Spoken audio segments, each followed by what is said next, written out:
2026년 2월 15일 연중 제6주일입니다.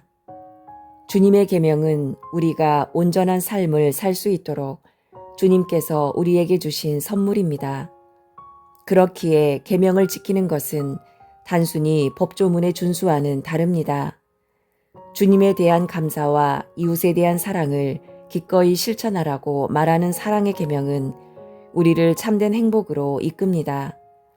생명의 길로 이끄는 주님의 계명을 깨닫고 살아갈 수 있는 은총을 청하면서 이 미사에 참여합시다.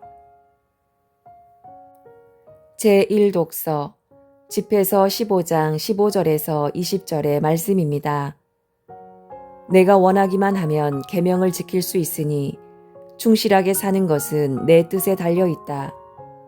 그분께서 내 앞에 물과 불을 놓으셨으니 손을 뻗어 원하는 대로 선택하여라. 사람 앞에는 생명과 죽음이 있으니 어느 것이나 바라는 대로 받으리라. 참으로 주님의 지혜는 위대하니 그분께서는 능력이 넘치시고 모든 것을 보신다. 그분께서는 당신을 경외하는 이들을 굽어보시고 사람의 행위를 낱낱이 하신다.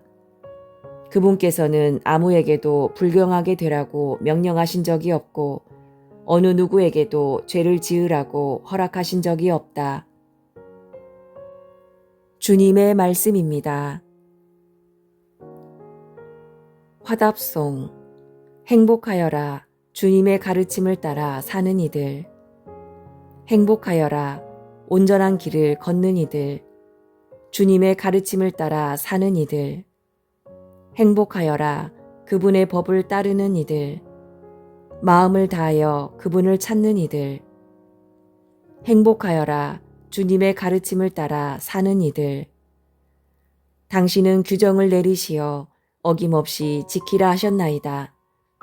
당신 법령을 지키도록 저의 길을 굳건하게 하소서. 행복하여라. 주님의 가르침을 따라 사는 이들. 당신 종에게 은혜를 베푸소서. 제가 살아 당신 말씀 지키오리다. 제 눈을 열어주소서.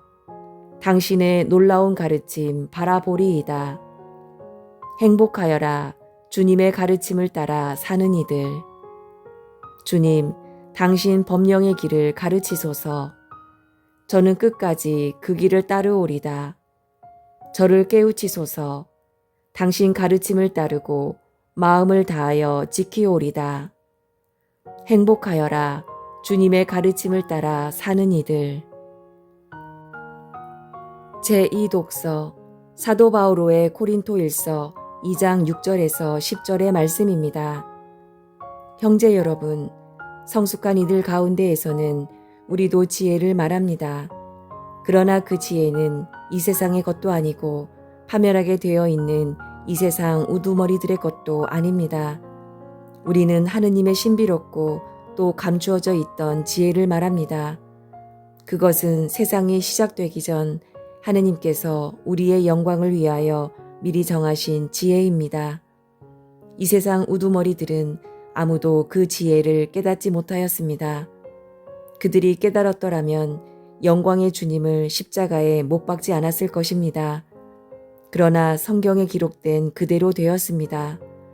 어떠한 눈도 본 적이 없고 어떠한 귀도 들은 적이 없으며 사람의 마음에도 떠오른 적이 없는 것들을 하느님께서는 당신을 사랑하는 이들을 위하여 마련해 두셨다. 하느님께서는 성령을 통하여 그것들을 바로 우리에게 계시해 주셨습니다. 성령께서는 모든 것을 그리고 하느님의 깊은 비밀까지도 통찰하십니다. 주님의 말씀입니다. 복음, 마테오가 전한 거룩한 복음 5장 17절에서 37절의 말씀입니다. 그때 예수님께서 제자들에게 말씀하셨다. 내가 율법이나 예언서들을 폐지하러 온 줄로 생각하지 마라. 폐지하러 온 것이 아니라 오히려 완성하러 왔다. 내가 진실로 너희에게 말한다. 하늘과 땅이 없어지기 전에는 모든 것이 이루어질 때까지 율법에서 한 자, 한 획도 없어지지 않을 것이다. 그러므로 이 계명들 가운데에서 가장 작은 것 하나라도 어기고 또 사람들을 그렇게 가르치는 자는 하늘나라에서 가장 작은 자라고 불릴 것이다. 그러나 스스로 지키고 또 그렇게 가르치는 이는 하늘나라에서 큰 사람이라고 불릴 것이다. 내가 너희에게 말한다. 너희의 의로움이 율법 학자들과 바리사이들의 의로움을 능가하지 않으면 결코 하늘나라에 들어가지 못할 것이다. 살인해서는 안 된다. 살인한 자는 재판에 넘겨진다고 옛 사람들에게 이르신 말씀을 너희는 들었다. 그러나 나는 너희에게 말한다. 자기 형제에게 성을 내는 자는 누구나 재판에 넘겨질 것이다. 그리고 자기 형제에게 바보라고 하는 자는 최고 위에에 넘겨지고 멍청이라고 하는 자는 불붙는 지옥에 넘겨질 것이다. 그러므로 내가 제단에 예물을 바치려고 하다가 거기에서 형제가 너에게 원망을 품고 있는 것이 생각나거든 예물을 거기 제단 앞에 놓아두고 물러가 먼저 그 형제와 화해하여라. 그런 다음에 돌아와서 예물을 바쳐라. 너를 고소한 자와 함께 법정으로 가는 도중에 얼른 타협하여라. 그러지 않으면 고소한 자가 너를 재판관에게 넘기고 재판관은 너를 형리에게 넘겨 내가 감옥에 갇힐 것이다.